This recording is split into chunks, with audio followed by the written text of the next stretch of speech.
स्वागत है आपका आपके अपने चैनल देसी धमाका पर। सीरियल गुम है किसी के प्यार में अब ईशान उठाने वाला है सभी के लिए एक बड़ा कदम। जी हाँ दोस्तों, अब जब ईशान के मामा आ गए हैं तो यहाँ अब सभी उसे बताने वाली है कि यह वही इंसान है जिसने रोड पर उसके साथ बदतमीजी की थी।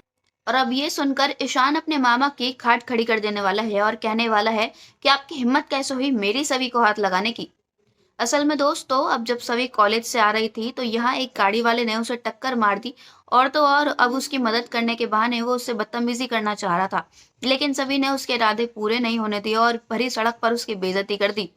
सभी ने सभी लोगों के सामने अब उस इंसान को उसकी हरकतों के लिए सभी के सामने सुना दिया। सभी ने उनसे कहा कि अब वैसे तो आप उम्र में इतने बड़े हैं, लेकिन आपकी हरकतें कितनी छोटी हैं। मैं आपकी बेटी जैसी हूँ और आप मेरे साथ बदतमीजी करने की कोशिश कर रहे हैं। आपकी हिम्मत भी कैसे हो गई मुझे हाथ लगाने की?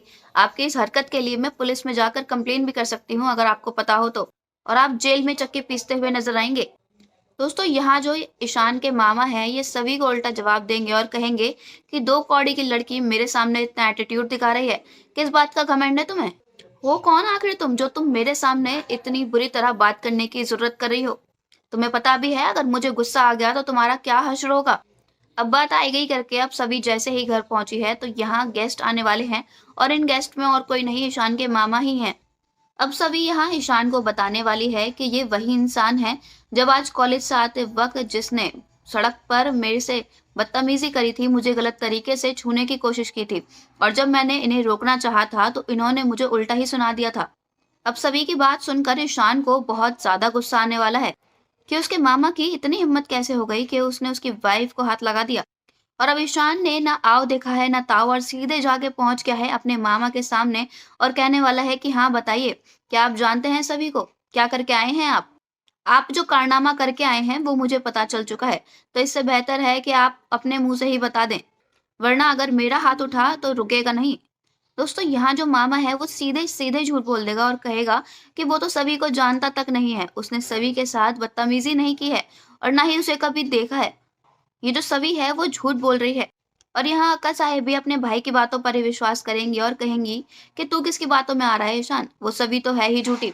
उसे तो घर में कलेश ही करने होते हैं। और अब जब मेरा भाई इतने सालों बाद वापस आ रहा है घर मुझसे मिलने, तो सभी को उसमें भी दिक्कत है, उसे यहाँ भी कलेश करने हैं, यहाँ भी दिक्कतें खड़ी करनी है। उसे मेरे भाई पर इतना बड़ा इल्जाम लगाते हुए थोड़ी सी भी शर्म नहीं आई। लेकिन दोस्तों, यहाँ ईशान को सभी पर पूरा भरोसा है कि सभी चाहे कुछ भी कहे, लेकिन वो इतना बड़ा इल्जाम ऐसे ही किसी पर झूठी मूठी तो लगा ही नहीं सकती। ईशान चाहे सभी से गुस्सा हो, लेकिन ईशान को ये तो अच्छी तरह पता है कि सभी हमेशा सच का साथ देती है और सच ही बोलती है। और यहाँ भी वो सच ही बोल रही है। और अब इसी के चलते ईशान अपने मामा से कहने वाला है कि मेरे सामने ये ड्रामे करने की कोई जरूरत नहीं है। चुपचाप अभी के अभी सभी से माफी मांगो, क्योंकि मुझे पता है कि मेरी वाइफ मेरी सभी सच बोल रही है।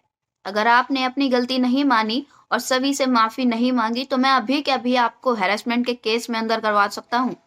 हम भोसले की पावर तो आप अच्छे से जानते ही होंगे, तो बेहतर है मैं जो कह रहा हूँ वो चुपचाप कर दीजिए। अब जिस तरह ईशान सभी के लिए स्टैंड ले रहा है, सभी के सामने उससे हक दे रहा है, हस्बैंड होने का फर्ज निभा रहा है, आपको क्या लगता है, क्या ये शुरुआत है उनकी बॉन्डिंग मजबूत होने की? और क्या ये मामा सभी से माफी मांग लेगा या फिर अब कोई नया बखेड़ा आने वाला है? अपनी राय हमें कमेंट्स में जरूर बताइएगा। साथ ही साथ अगर नहीं किया है चैनल को सब्सक्राइब तो जरूर कर लें, ताकि सीरियल की सारी न्यू अपडेट्स आप तक पहुंचे सबसे पहले। धन्यवाद।